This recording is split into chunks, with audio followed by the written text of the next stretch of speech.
Welcome back to Kerney-cation. We are back today this week to talk about all the big news happening at Cedar Point, Six Flags, Carowinds, and some of the other major parks. So thanks for watching, and I hope you enjoyed this real family vacation.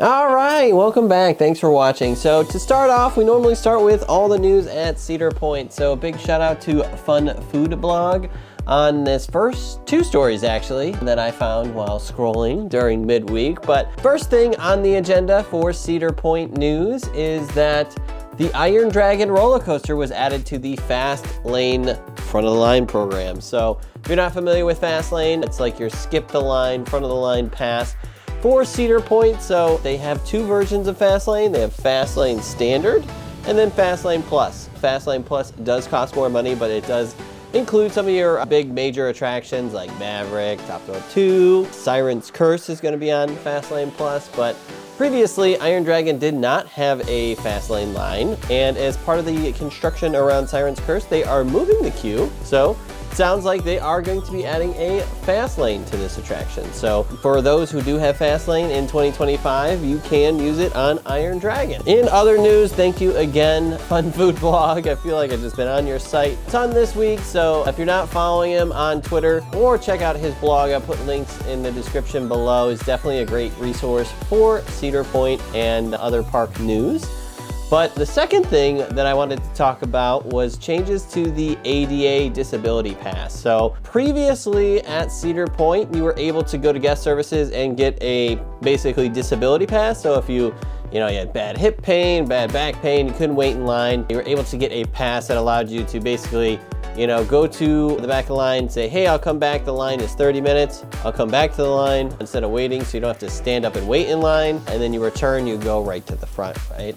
Exactly, so you're waiting in line, but just not physically standing in there. So standing in the queue. The new changes come, so now you actually have to have some sort of third-party validation for your disability. A big thing that I noticed on opening day last year for Top Thrill 2 is that the ADA pass line to get on Top Thrill 2 was stupid long. It was like super duper long, tons of people of course waiting just to get their pass, and get onto the ride. So I think Cedar Point is doing this more to inline with Six Flags parks. They've done this, I guess, in the past. I haven't visited or experienced it myself, but it sounds like it's something that they did, and it's now making its way to the Legacy Cedar Fair parks post-merger last year. So expect, if you do have a disability, if you have trouble waiting in line, to have it third-party validation. I'll put a link below to Justin's post and some more information below. So that way it's validated. You don't have to worry about anything in the park for waiting and getting your disability pass. And if you watched our video last week, the third piece of news that I wanted to talk about is we did get some concept art for the new Cedar Point sign. So guests at Winter Chill Out last year did hear and find out and let everybody else know that the 150th sign at the front of the park, so after you go through the gate,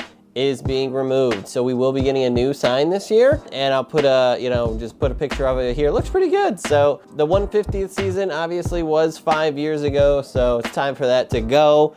And we're just gonna be getting a refreshed Cedar Point lighted sign. So I think the concept art looks pretty good. So really excited to seeing this in the park, and especially at night, just to see how it lights up. We also got some news on Happy Friar. So Happy Friar is getting a building enhancement, so it's gonna have indoor ordering and outdoor seating. So this was also released at Winter Chill Out, but we did get concept art this week on kind of what it's gonna look like, and it looks pretty good. Definitely looks like German Bavarian in style, and really hope this is gonna be open and ready for opening day. But we will wait and see. So we're still about 60 days out, so closer and closer to that opening day for Cedar Point. All right, now moving on to the wider Six Flags news. So the big news for this week is Six Flags actually had their investor quarterly Q4 earnings report. You can access this online and listen to it. And if you are an investor, I think you get the opportunity to ask questions too. I did listen to the full investor report. The big takeaway for the report is they were talking about the potential divestiture sale of some of the smaller non-core parks. So it's kind of got everybody wondering, oh, is my Six Flags home park going to close? So some of these smaller parks, it sounds like could be on the chopping block. It sounds like all will operate this year in 2025, but Six Flags will be entertaining proposals to possibly sell off some smaller parks. So it doesn't sound like they're actively, trying to get rid of it, but they're gonna entertain sales of some of their smaller parks. So we're talking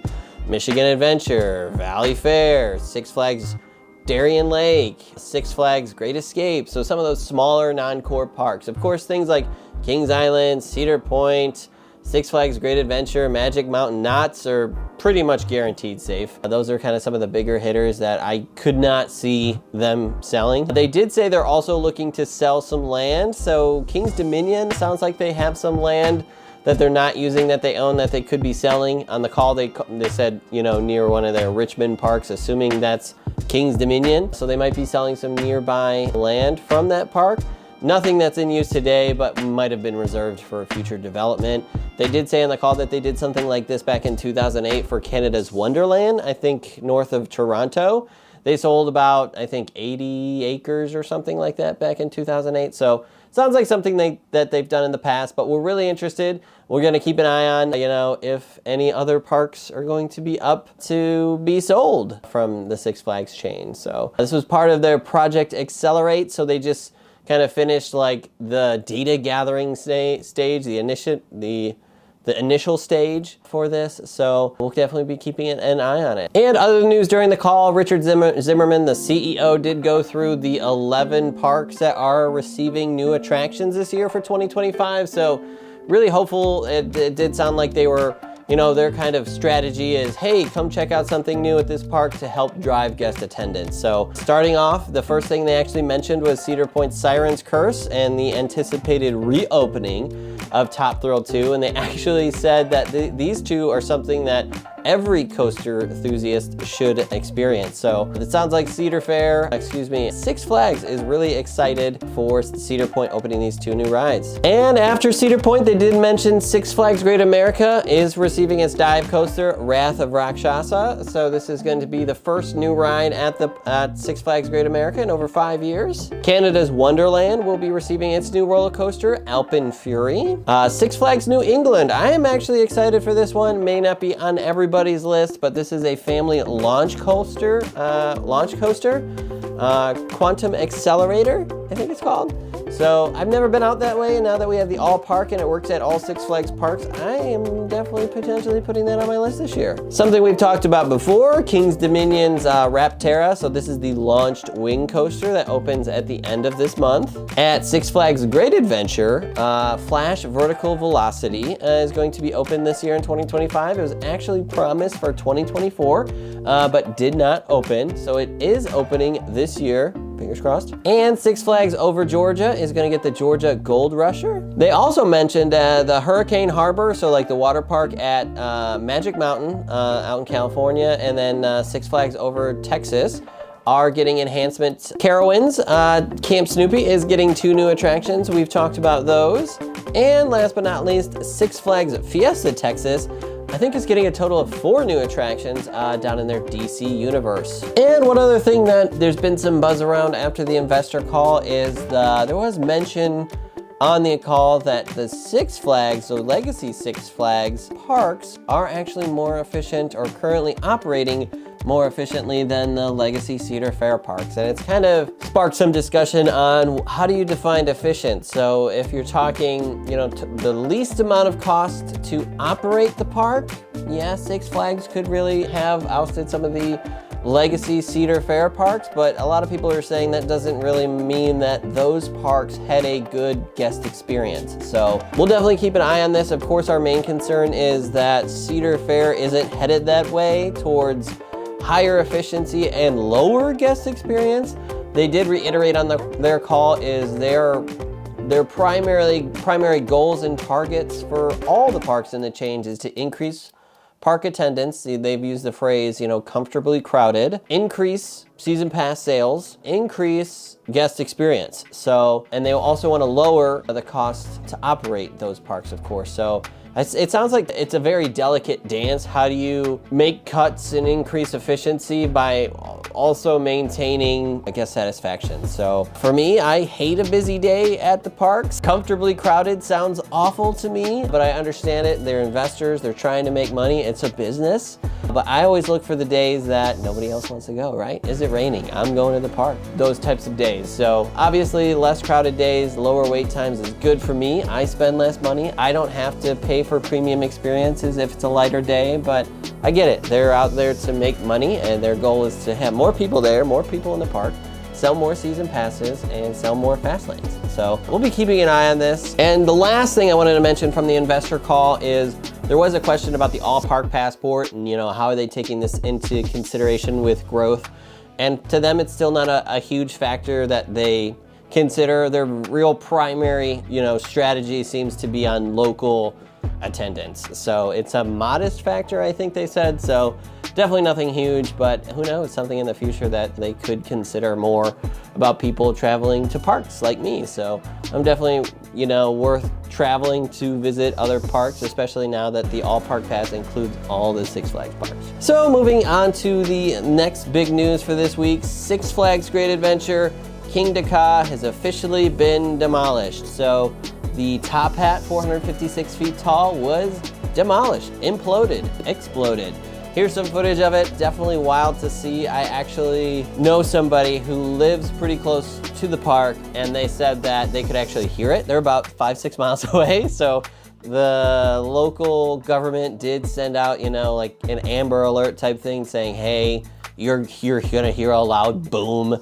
It's Kingda Ka, it's nothing serious, don't worry about it. So, but with the demolish of Kingda Ka, you know, being the world's tallest roller coaster at 456 feet tall, until Falcon's Flight opens, expected later this year in 2025 in Saudi Arabia at Six Flags Qiddiya, the tallest roller coaster, if it opens opening day, will be Top Thrill 2. So at 420 feet tall, it'll reclaim the throne of tallest roller coaster in the world, at least until Falcon's Flight opens later this year. So very cool. You get to ride the world's tallest roller coaster again at Cedar Point. We're really excited for that. I know this is Six Flags Great Adventure news, but I just had to say it. Moving down to Carowinds. Carowinds actually did announce a new swim-up bar for adults only. So Carolina Shore Club. So Carolina Shore Club will be a 21 and over swim-up bar in the water park featuring Palm Meadows Bar, like Palmetto Meadows Bar. So it sounds like you're gonna have some cabana chairs, like 50 chairs to lay out on, a grass area to play Jenga. I'll put a link to X post about it from their Twitter page below in the description. But looks really cool, definitely an awesome enhancement. We have something similar at Cedar Point. With me having 2 small children, I really don't get a ton of time to go to Muffleheads, is what it's called at Cedar Point. But it's a nice option to have, right? Like, hey, I wanna go to the water park and just kinda be with the adult and grab a drink. Did announce 3 new food items on their Twitter this past week. There's going to be the Peachy Keen Shake, the Smokehouse Burger, and shrimp and grits. So we're definitely trying to get down to Carowinds before Cedar Point opens with our all park passport. I do want to check out their new VIP lounge, so I'm just adding to check out these new food items. So it didn't say specifically where they're going to be in the park, but we'll definitely try and find out for you guys. Also for Carowinds, they did announce their early park entry, the Carolina Sky Tower. So that's like, you know, the spinning thing goes all the way up, comes down. It's a great place to get a view of the park. It's something we always like to do when we first get there. And Thunder Striker, so the old Intimidator. This is the hyper coaster over 200 feet that was rethemed to Thunder Striker last year. So those 2 rides will be on the early park entry list. So Gold, Prestige, and Pre-K pass holders will be able to get into the park 30 minutes early and ride these rides. And the last bit of news is a shout out or homage to our old home park, Geauga Lake. So if you're from the Ohio area, you probably know Geauga Lake, but one of their coasters when the park closed went to Carowinds, Flying Cobras. It's actually getting some new paint in the off season, so it should pop, look pretty nice this year. We'll definitely check that out for you this year as well. So, and moving down, back up actually up to Kings Island in Cincinnati, Ohio. Some rumors on this. I haven't heard anything official on it yet. Extreme Sky Flyer. So this is their sky coaster. Think Professor Delbert's, you know, Frontier Fling at Cedar Point also closed this past year. Extreme Sky Flyer. So rumored to close. It's off the website, so we don't know if it will be returning this year. Of course, I am trying to get out to Kings Island as well before Cedar Point opens, and we'll definitely take a look when we're there. And the last bit of news that we have for you today is at Six Flags Over Georgia. They announced that they have hired a new executive chef, Priscilla. So it sounds like Priscilla is really into kind of making things from scratch, so it sounds like a big plus for Six Flags Over Georgia. I haven't heard anything about the food being amazing or terrible at this park, but it is good to see that they're kind of following the Cedar Fair kind of formula. So having a head chef, executive chef at these locations. So RJ at Cedar Point. Kings Island just recently got a new one, I don't think last year, but the year before. So big plus to the food scene at Six Flags Over Georgia for next year. And that'll about do it. So if you made it this far and you enjoyed the content, go ahead and hit that like button. If you're new here, definitely consider subscribing. It's free for you and it definitely helps out the channel huge. So thank you so much. Thanks for watching. I hope you enjoyed this real family vacation. We'll see you next time.